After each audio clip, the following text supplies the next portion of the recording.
So here we are outside the Sports and Events Centre, and we're just outside Love Soup Kitchen, and the Mayor's just finished speaking. We've got Craig Hobbs.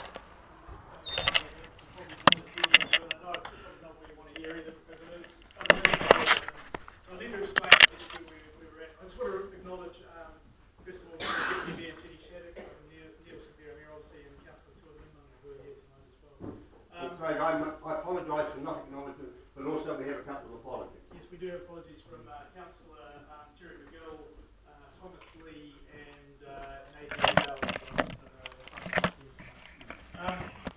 Just in terms of, I know that you guys all show attachment to this building, and I understand that, and we all understand that. We've all been involved in sports clubs and various things that have, we've lost buildings, lost clubs, merged, whatever, and it is unfortunately, as Neil said, a fact of life to a degree.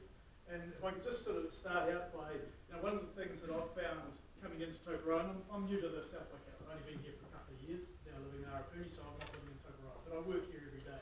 And one thing that I've come to understand is it's a fantastic community, and you've got councillors here who are extremely passionate about this community.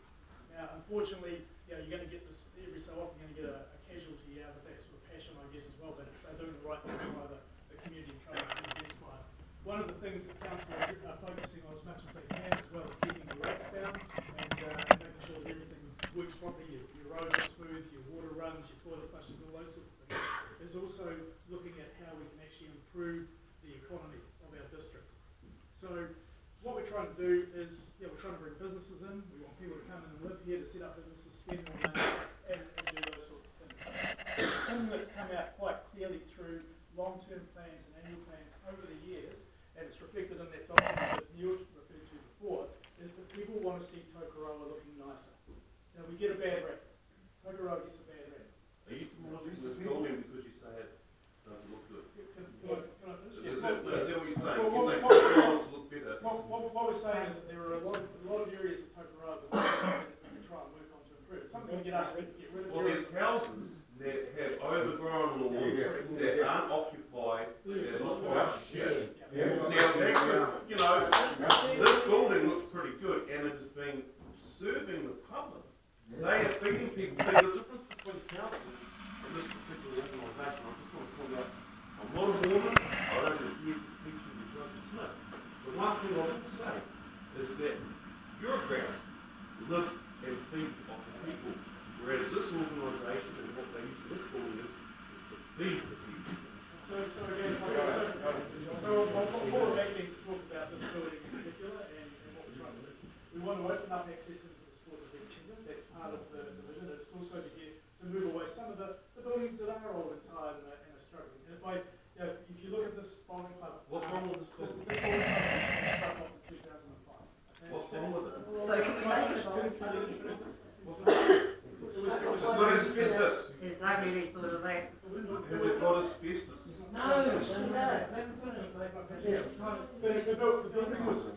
bowling club was struck off in 2005. Now again, here's where I'm going to quote legislation to you. This land is vested in council by the Department of Conservation. It can only be used for sport and recreation purposes. So that's a start, okay? Now the building stayed empty pretty much from 2005 until now when Judy came in. It's now been used to feed people and... Sorry, would anyone disagree that the building has been empty for close to 10 years until Judy arrived? It's being utilised by us. It's getting used by identity now. Sorry? It's getting used by sports people now. But prior to that, it was utilised through higher community services, like this place was used for meetings, for communities that use for the purpose of the communities. So it was utilised. So yeah, it was utilised. Boss, I think I heard this man mention, you need to drive around our little town here and see how terrible the sections are. They haven't been mowed, the houses got smashed windows, it's got plywood sticking on there, and yet you say this place is not good looking, it's not good. So to address the issue, Where are you coming from? Do you drive out there to those houses? I pass every day, I go to work and I come home.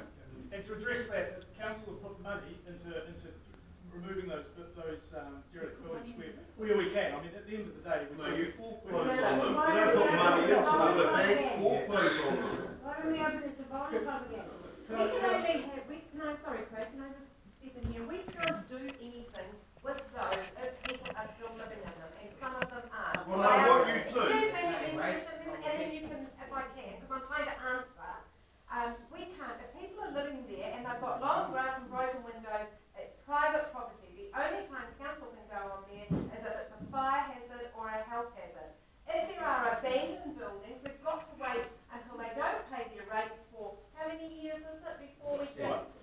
7 years? We've got to wait 7 years before we can So build you roads. take 10% on a late payment of rates, you continue to practice usury, and we add your 10%, 10%, and what you do is you force these people to foreclosing on their loans, you bankrupt them, and then you sell the houses off. Hey, I'm a ratepayer and a community Point of member. order. Point of order. We're not talking about the houses in Tokoroa, we're talking about this building. So let's get back onto this building. So my question now is, why, if it's got to go, why don't we ship it out to somewhere Yeah, else? well, look, and that's an option. That's a good option. Okay. So again, if I can just come back on it as the last meeting, if I can, when you're finished, okay, I'll tell you the legislation, whether you agree with it or not. This building and this land has to be used for sport and recreation services. It's also a cost. According to politicians. According to the legislation. Which is written by politicians. Well, at the end of the day, someone's got to run the country. So anyways, so at the end of the day, this has to be used for sport and recreation. Julie does a fantastic job. Julie King is a wonderful woman. We all agree with that. Council, as Neil said, wants to see Love Suit continue. What we've proposed is another building that council can help do up. It will house another community as well. It will be able to cover costs and so on. This building at the moment is not warranted. Doesn't have a warrant for this.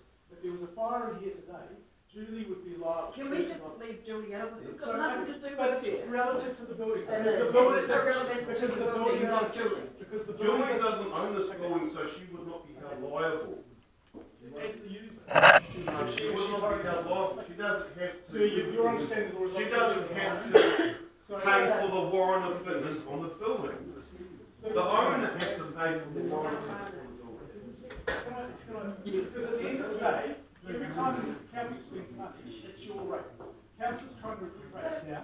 We've got a number of different buildings around the district that can be used by community groups. We need to consolidate those and look to maximise the opportunity by bringing people together, which is what we're looking to do. Again, it's not about Julie, but that's what we're looking to do. This building. She's brought a lot of people together tonight. This building is, to be honest, is it was hardly used. Okay, I take your point that it was used for the old digging and so on period, so that's fine. But at the end of the day, it wasn't being used for sport and recreation. We have the opportunity to move the building out. I mean, that would be the ideal. We would love to see this building pick up and Tokoroa taken out. School, hopefully. Well, yeah, well, where it goes. That's another story. Yeah, where it goes is no, yeah, but the council has my already made backyard. that we would help support the moving of this building. I've already asked the building company to tell us. Can you just repeat that then? Sorry, Catherine, we leave it. Can you just repeat what you just said just a few minutes ago about having to move this? What I said is council is considering looking at Consider, helping with this. yes, Yep. yeah. Part of what you told us, consider it and say you know. So what I've done is asked the building company, to tell me what it would cost, or if it's feasible, because it's a big building, so there's issues around moving it around the streets and so on, and what the costs are. So we've gone down that route. That is an option. It's No doubt cheaper about to that. bulldoze it. Sorry? It would be cheaper to Well, bulldoze it. and maybe so. And one thing we've made commitment to Donna, as I said before, is that all the memorabilia here we would protect. So it'd be preserved, it'd be archived, it'd be stored somewhere. Because we don't want to see. How can you make a commitment to Donna when she's stuck over in Aussie? Well, Donna was the one that came. I mean, Donna's words to Neil and I was, the club is gone, there's no one else. And my concern is about the memorabilia. We were the three members of the club last week. Yeah, well, why didn't you listen to him? Now, I've had enough of this talk from you so far. He is the co-marker. What he said in 1940 something was given to the woman of Tokoroa by Forest Products this block of land. There was no building here. They built it. Now you're trying to say that you claim this block of land when it belongs to somebody else. That is absolute lies, and you've given us no facts of saying that. Apart from that, the opening of